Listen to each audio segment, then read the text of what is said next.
નૂતન વર્ષનો પ્રારંભ થાય છે. જીવનમાં એક પછી એક પગથિયું ચડવું જોઈએ.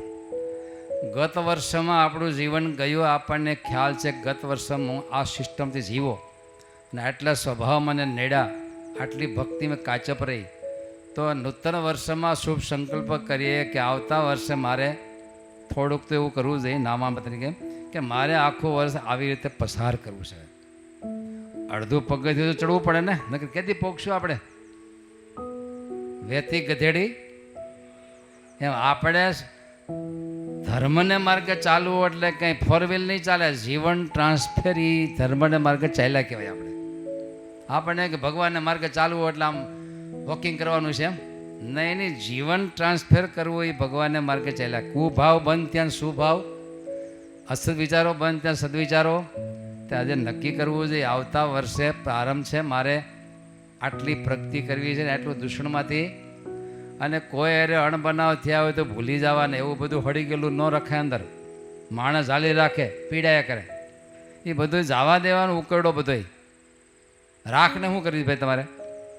ગઈ જવા દેવાની. આગામી સમયમાં શું ભાવના કરવાની, શું વિચારો કરવાના, સારી કલ્પનાઓ કરવાની. મારે હવે જાગ્યા અહીંયાથી સવારથી રાખું તો તમારા જીવનમાં આટલું સત્સંગ ને ભક્તિ બે સાચવજો. હું સાચવજો. નવું વર આવશે એટલે હળિયાપાટી થાય ને, કથાનું શું થાય? 5 મિનિટ પણ જે નિયમ રાખવું મારે કે એક રેણી પણ આટલો શબ્દ તો કાને પડવો જોઈએ ને. હલો, ન હોય તો ડીટીઓ નાખી દેવું કાનમાં, ખબર છે ને? હેલું થઈ ગયું. ગમે એ કામ કરતા હોય તો પણ એટલા સત્સંગનો ખોરાક તો આવવો જ જોઈએ. એટલું નહીં, મારે લખ્યું છે પોતે ધનવાન હોય ને બીજો ભૂખ્યો મળતો હોય તો એ કેવું કહેવાય? ગાંઠનું ધરણ. ત્યારે આપણને આવું સારું મળ્યું હોય તો એકાદા જીવને આગામી સમયમાં શું કરશો? હવે આગ્રહ કરીને છોકરાને હક પણ ન થતો હોય તો શું કરતા હતા?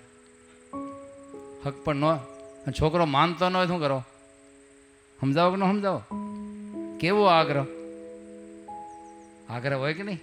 તે કોઈક જીવ યોગમાં આવે ને મુમુક્ષુ હોય ને તો આ કથામાં આગામી સમયમાં એકાદાને, બાકી પછી અમારું કામ કેવું જોડી દેવું. એ ઓટોમેટિક એના પરિવારમાં, સ્વાસ્થ્યમાં, એના જીવનમાં ક્રોધ નહીં કરવામાં, અતિ લોભમાં નહીં જવાના, પતનને માર્ગેથી પાછો વળે. શબ્દ બળવાન છે. કેવું છે શબ્દ?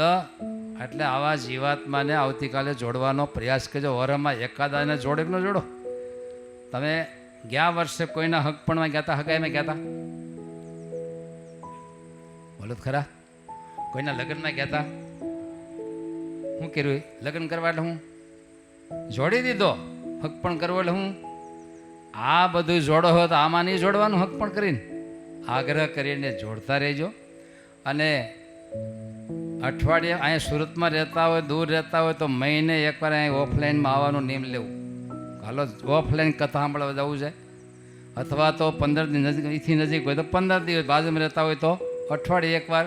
પણ તો કે હવે સગવડ છે તો ઉપયોગ કરીએ ને. શું કહો?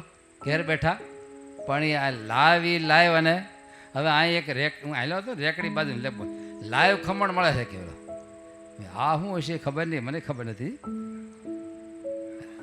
ગરમે ગરમ આમ તો અત્યારે લાઈવમાં તો 2,000-2,500 સાંભળતા હશે, પછી હાંજ પડ્યા 8,000 સાંભળે છે. પણ એ કેવો? એટલે ગુણાતીત કે હામાં ધાવ્યા છો. હામાં એટલે હામાં બેહીને જે કથા વાર્તાના પીસ પીધા હોય એ કદી ગુડીઓ ન વાળે. હરાજને ગયો ડુંગળી વાળો આવે તો એ મોઢામાં નાખે નહીં. કેમ ગુડીઓ ન વાળે? ક્યારે પૂજા પાઠ ક્યારે જાય નહીં. હા, પૂજા કરું છું પણ ચાંદલો નથી કરતો. આ ગુડિયું વેડ્યું કહેવાય. ચાંદલો કરું પણ તિલક નથી કરતો. શું કર્યું ગયા? હું પૂજા કરું છું પણ ગોખલે પૂજા કરું છું. કેવી ગોખલે? ગોખલો કોણ પૂજા ખબર છે ને તમને? ત્યારે જે બનો તે આદર્શ બનો. नमस्कार, अगर ये वीडियो आपको पसंद आया हो तो लाइक एंड शेयर करना न भूलें और बेल आइकॉन पर क्लिक करें. सब्सक्राइब जरूर करें सूरत गुरुकुल चैनल को. धन्यवाद. जय स्वामीनारायण.